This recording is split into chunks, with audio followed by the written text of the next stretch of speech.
Эртелиге чат үстүндөгү бул эгерлер Албашы токойуна көз салышып, жаратылыштын сакчылыгында анткени учурда чычканак бушуп жетилип, мөмөсүн жыйнабанууну көздөгөндөр көп. Бирок баарысынан эле тийиштүү эрежелерге көз жумду мамиле жасашып, оңоюна качышкандыктан зыян чоң.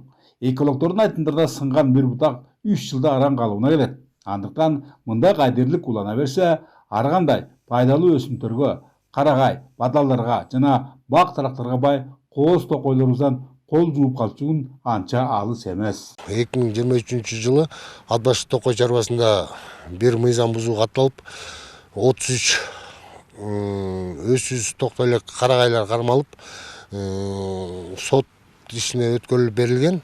Чыгымы төлөнүп берилип, мамлекетке төлөнүп берилди дагы. Материалдар өзүбүзгө алынган. Өсүмдүгү токтойлек эмени кыйгандыгы үчүн 21 000 сом мамлекетке өндүрүлүп берилген. Ошол эле учурда жалпысынан 89.411 гектар токойду көздүн карегинде корушкон жаратылыш сакчылары чычырканактан, тоо карагаттардан, ит мурундардан жана башка ушул сыяктуу жемиштерден кыям даярдашып сатыкка чыгарышууда. Мындан акыркы 10 күн ичинде эле 100 000 сомдон ашыгыраак киреше түшкөн. Чукул конуштардан элдер келип, монтип үстүлөрүнөн сындырып, зыян келтирип атат эми.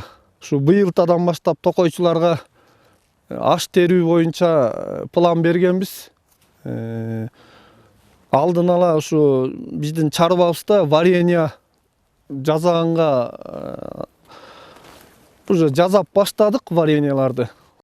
Экологиялык жактан тазалыгынанбы же дарылык касиеттеринин күчтүүлүгүнөнбү айтор жакындагы республикалык айыл чарба көргөзмөсүндө Атбаштын кыямы өтө жогору бааланып, каалоочулардын баарысына тең эле жете бербеди. Ошондой эле бал өндүрүүгө да олуттуу басым жасалып, токойчулардын мындай мээнеттеринин акыбети мыкты. Мындан тышкары дары чөптөрдү чогултуу жана отун белемдөө боюнча атайын топтор түзүлгөн.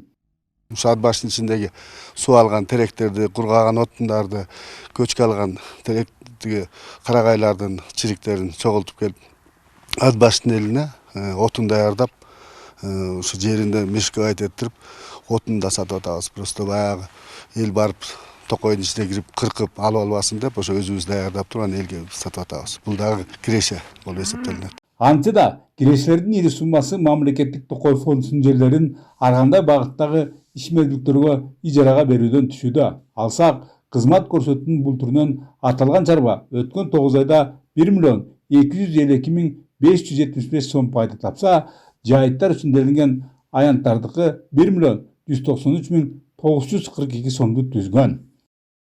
Тилекке каршы жергиликтүү токойчулардын жогорудай аракеттерине карабастан эл арасында мына ушул табият өзү тартылган сулукка таш болуп мунун мамиле жасагандар да жок эмес. Маселен, Атбашы токойуна чыккандарга зыян келтиргендер да бар.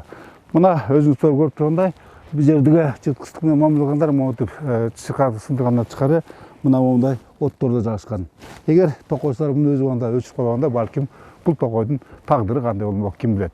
Бөлөкбай Шеримбеков, Айдын Төлөбеков, ЛТР, Атбашы району.